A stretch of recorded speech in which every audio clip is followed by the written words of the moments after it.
అందశ్రీ గారికి నివాళులు అర్పిస్తూ వారి సంతాప సభ సందర్భంగా వేదిక మీద ఉన్న పెద్దలకు ఇక్కడికి విచ్చేసినటువంటి అభిమానులందరూ కూడా నమస్కారం తెలియజేస్తూ 2009 పార్లమెంటు 15వ లోక్సభలో తెలంగాణ ఉద్యమ సందర్భంగా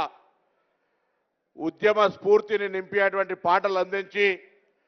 తెలంగాణ సాధనకు ఒక మూల కారకుడుగా అందశ్రీ గారి యొక్క వారి జీవితాన్ని కొనసాగించారని చెప్పడానికి ఈరోజు వారి పాటలు వారు ఇచ్చినటువంటి స్ఫూర్తి నిదర్శనం వాటి సందర్భంగా మనవి చేస్తూ వేదిక మీద చాలామంది పెద్దలు ఉన్నారు.